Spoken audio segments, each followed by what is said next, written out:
To के questions को solve करने के लिए बहुत कॉमन सी कुछ चीज़ें हैं, उनका हमें पता होना ज़रूरी है। तो 3 चीज़ें हैं सबसे पहले जिसे मैं स्टार्ट करूँगी, रेडिकल फॉर्म, इंडेक्स और रेडिकेंड। 3 चीज़ों का नाम लिया मैंने, रेडिकल फॉर्म, इंडेक्स और रेडिकेंड। 3 चीज़ों का हमें पता होना चाहिए। सबसे पहले है हमारे पास रेडिकल फॉर्म, रेडिकल फॉर्म। दूसरा है हमारे पास इंडेक्स और तीसरा है रेडिकेंड।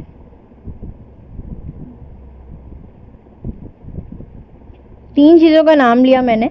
सबसे पहले रेडिकल फॉर्म, फॉर एग्जांपल हमें कोई भी नंबर गिवन है जैसे कि 25 और उसके ऊपर अगर एक रेडिकल यानी कि स्क्वायर रूट लगा हुआ है, उसे मैं कहूँगी रेडिकल फॉर्म में एक चीज़ मौजूद है। और अगर उसके ऊपर कोई पावर लगी है 2 के अलावा, क्योंकि ये जो स्क्वायर रूट है ये ऑलरेडी 1/2 के बराबर होता है, तो इससे मैं 2 के अलावा कोई अगर वैल्यू देती हूँ, नंबर देती हूँ, तो वो हमारे पास रेडिकल फॉर्म है ये।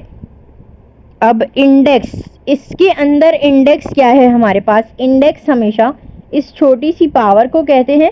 तो इसी की अगर एग्जांपल लेते हुए सॉल्व करें तो हमारे पास जो इंडेक्स है वो है 3 और रेडिकेंड जो अंदर की वैल्यू होती है, किसके अंदर की वैल्यू? स्क्वायर रूट के अंदर की वैल्यू या क्यूब रूट की वैल्यू, या अगर कोई और रूट है उसके अंदर की वैल्यू को हम रेडिकेंड कहते हैं। तो इसमें हमारे पास रेडिकेंड क्या है? 25। ये 3 चीज़ें हैं बहुत ज़रूरी। रेडिकल फॉर्म आपको टोटली पता होनी चाहिए, इंडेक्स पता होना चाहिए क्या होता है, और साथ में रेडिकेंड पता होना चाहिए कि वो क्या होता है। ठीक है, इसके बाद हम एक और बात करेंगे जो कि है प्रॉपर्टी के हवाले से। प्रॉपर्टीज़ ऑफ रेडिकल 2 तरह की होती हैं वैसे तो। ठीक है, तो जो प्रॉपर्टीज़ हैं मेन, उनमें सबसे पहले हमारे पास है प्रोडक्ट की। तो सबसे पहले हम प्रोडक्ट की बात करते हैं। जब भी हमें 2 अलग अलग स्क्वायर रूट दिए हुए होंगे और उनकी जो इंडेक्स होगा, यानी जो उनकी पावर होगी, वो हमें नहीं पता, 2 बिल्कुल साथ दिए हुए हैं, कोई इनमें गैप नहीं है, कोई और चीज़ नहीं है इनमें मौजूद। यहाँ पे हमें फॉर एग्जांपल AB दिया हुआ है और यहाँ पे BC दिया हुआ है या CD दिया हुआ है, कुछ भी दिया हुआ है। तो अब हम इसको किस तरह लिख सकते हैं? ये इसकी प्रॉपर्टी है कि हम इसको मिला के एक रेडिकल में लिख सकते हैं। दोनों की जो इंडेक्स हैं वो सेम है, n का नाम दिया है। इंडेक्स में आप कुछ भी वैल्यू भी ऐड कर सकते हो। अगर दोनों के इंडेक्स सेम हैं तो इनको आप मिला के लिख सकते हो किस तरह से? ABCD, चारों को साथ लिख सकते हो। जाहिर है जब बीच में कोई साइन नहीं है तो ये आपस में मल्टीप्लाई ही होंगे, और इनकी जो वैल्यू है दोनों की सेम है इंडेक्स की, तो उसको आप एक तरह से लिख सकते हो। ये है इसकी पहली प्रॉपर्टी, प्रोडक्ट की प्रॉपर्टी। इसके अलावा एक और है क्वेश्चन की प्रॉपर्टी। इसमें हम डिवाइड की बात करते हैं कि अगर हमारे पास यही सेम चीज़ हमारे पास आपस में डिवाइड हो रही होती और कुछ इस तरह से नज़र आती, जिनकी हर चीज़ इंडेक्स सेम होता, रेडिकल सेम होता, आपस में ये डिवाइड हो रहे होते, अंदर कोई भी भले वैल्यू हो चलेगा, तो इसको हम एक रेडिकल में मिला के लिख सकते हैं, एक बड़ा रेडिकल बना सकते हैं।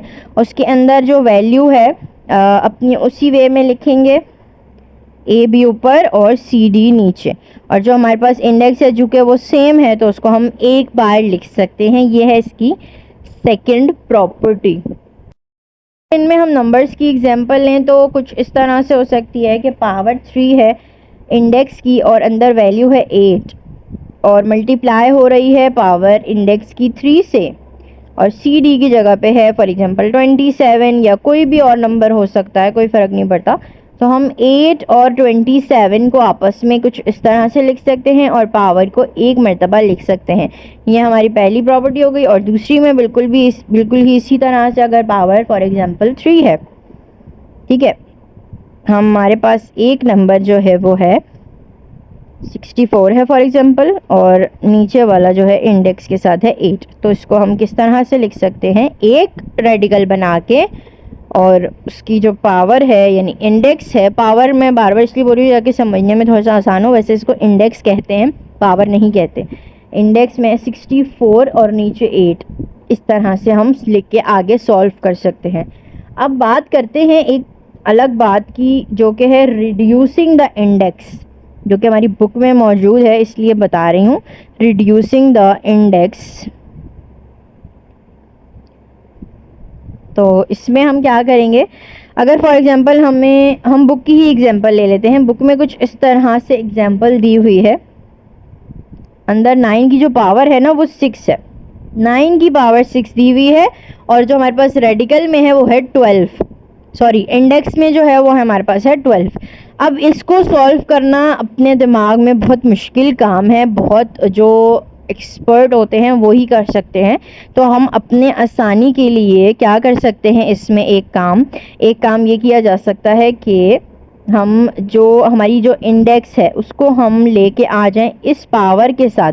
ये अंदर जो पावर है 9 की पावर 6, इसके साथ लाके अगर हम इसे डिवाइड कर दें कुछ इस तरह से कि 9 6/12, और रूट के अंदर ही रहेगा क्योंकि 9 तो है ना उसमें रेडिकल में, तो 6 1 ज़ा 6 और 6 2 ज़ा 12।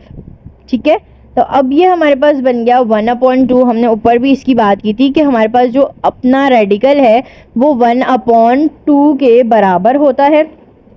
ठीक है, तो 1/2 के जब हमारे पास बराबर हुआ, अच्छा सॉरी मैंने यहाँ पे रेडिकल लगा दिया, रेडिकल नहीं आएगा एक्चुअली यहाँ पे, क्योंकि हम पावर को तो ले आए हैं ना, आगे पावर से था रूट, तो हमारे पास यहाँ पे रूट नहीं आएगा।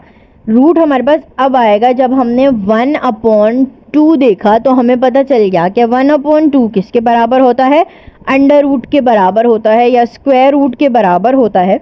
तो अब हम यहाँ पे 9 को किसके बराबर ले सकते हैं, अंडर रूट के। 1/2 आई है वैल्यू, 1/2 को मैं यहाँ पे लिखने के बजाय उसको कन्वर्ट कर रही हूँ अंडर रूट में। 1/2 इस तरह इसकी पावर लिख सकते हैं, अगर नहीं लिखनी तो अंडर रूट लगा देंगे, और 9 का अंडर रूट 3 होता है। कैलकुलेटर में भी देख सकते हैं, 9 का जो अंडर रूट है हमारे पास, अंडर रूट 9 हमारे पास 3 के बराबर होता है। ठीक है, तो ये थी कुछ छोटी छोटी सी बातें, बाकी की सारी जो चीज़ें हैं वो हम क्वेश्चंस के साथ साथ समझेंगे।